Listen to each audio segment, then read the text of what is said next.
আসসালামু আলাইকুম এভরিওয়ান। আজকে আমরা চেক ভিসা ইন্টারভিউর জন্য কি ডকুমেন্ট দরকার সেগুলো নিয়ে আলোচনা করব। তো সবার প্রথমে হচ্ছে আমাদের যেটা লাগবে সেটা হচ্ছে পাসপোর্ট। এরপরে হচ্ছে আ ৩৫ বাই ৪৫ মিলিমিটার এই সাইজের সুন্দর প্রফেশনাল ফটো লাগবে।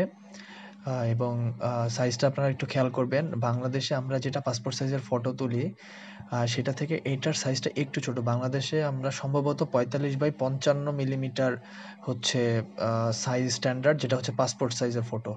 বাট এখানে কিন্তু ওয়েবসাইটে বলাই আছে যে ৩৫ বাই ৪৫ এই সাইজের ফটো হইতে হবে, ৩৫ বাই ৪৫ মিলিমিটার।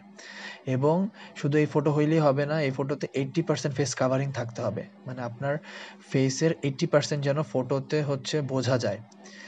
তো এটার জন্য 80% ফেস কাভারিং এর যে ব্যাপারটা, এটার জন্য আপনারা চাইলে যে photogov.net এই ওয়েবসাইটটাতে যেয়ে আপনার ফটোর যে সফট কপিটা ওটা দিয়ে হচ্ছে প্রসেস করে নিতে পারেন। এরপরে হচ্ছে লাগবে হলো আপনার ইউনিভার্সিটি থেকে অফার লেটার এবং অ্যাকোমোডেশন কন্ট্রাক্ট। তারপরে হচ্ছে এখানে যে ডকুমেন্ট আছে এটা আপনারা চাইলে নিতে পারেন। আমি মনে করি নিয়ে যাওয়া ভালো। বাট কোথাও ওদের যে ওয়েবসাইট লিস্ট অফ ডকুমেন্টস, মানে ভিসা ইন্টারভিউ ফেস করার জন্য যে লিস্ট অফ ডকুমেন্টের যে সাইটটা, যেমন হচ্ছে এই যে এই সাইটটাতে এটা লিখা নাই যে আপনার সুপার লিগালাইজ করা ডকুমেন্টসগুলো নিতে হবে ভিসা ইন্টারভিউর দিন। বাট আপনি হচ্ছে নিয়ে যেতে পারেন আরকি, ফর দ্য সেফটি। তো এরপরে হচ্ছে প্রুফ অফ ফান্ডস, মানে হচ্ছে আপনার ব্যাংক স্টেটমেন্ট দেখাইতে হবে। ব্যাংক স্টেটমেন্ট দেখাইতে হবে লাস্ট 3 মান্থসের। এবং আগে হচ্ছে ব্যাংক স্টেটমেন্টেরও হচ্ছে চেক ভাষায় ট্রান্সলেশন কপিটাও হচ্ছে জমা দিতে হইতো। But recently check embassy New দিল্লির যে সাইট, সেখানে ওরা বলছে যে এখন ব্যাংক স্টেটমেন্ট হচ্ছে চেক ট্রান্সলেশন না করে দিলেও চলবে। আর এর সাথে লাগবে হচ্ছে ইন্টারন্যাশনাল ডেবিট কার্ড। এটা হচ্ছে এম্বাসির ওয়েবসাইটেও বলা নাই। কিন্তু হচ্ছে আমি যখন ইন্টারভিউ ফেস করতে গিয়েছিলাম তখন ওরা এটা চেয়েছিল এবং লাকিলি হচ্ছে আমার সাথে এটা ছিল। মানে এবং এটা হইতে হবে আপনার আ নিজের নাম। আপনি হচ্ছে আ প্রত্যেকটা ডকুমেন্টে আপনার যে নাম আছে সেই নামের সাথে ম্যাচ করে আপনার ইন্টারন্যাশনাল একটা ডেবিট কার্ড থাকতে হবে, যেখানে ডলার এন্ডোর্স করা থাকতে হবে। এবং এই ডেবিট কার্ডের নামের স্পেলিংগুলো যেন একদম হুবহু সেম টু সেম হয় এবং সেই কার্ডে নামটা খোদাই করে লেখাও থাকতে হবে। এরপরে হচ্ছে লাগবে পুলিশ ক্লিয়ারেন্স সার্টিফিকেট।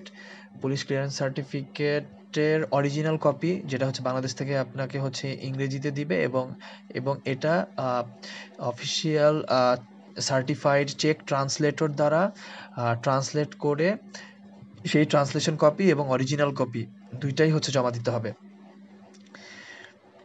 তারপর হচ্ছে ভিসা ফি হচ্ছে ২০২৪, আমি যখন হচ্ছে অক্টোবরের ১৫ তারিখে ইন্টারভিউ ফেস করি ২০২৪ সাল, সেই সময়ে ফি ছিল হচ্ছে ১১,৫০০ ইন্ডিয়ান রুপি এবং এটা ক্যাশ দিতে হবে।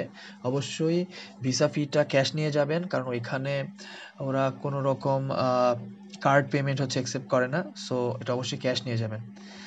তারপর হচ্ছে long term visa application form.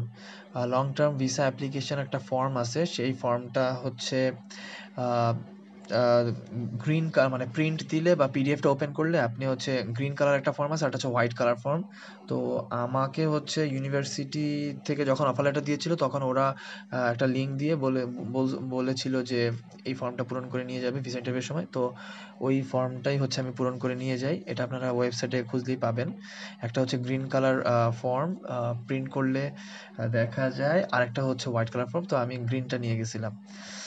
আর সাথে হচ্ছে এটা বলে যে নীল কালার ব্লু পেন দিয়ে পূরণ করতে, বাট এটা ওয়েবসাইটে কোথাও লেখা নাই।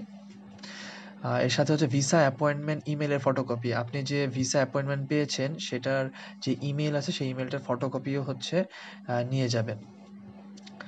তো এই ছিল আসলে লিস্ট অফ ডকুমেন্টের লিস্ট ভিসা ইন্টারভিউ ফেস করার জন্য।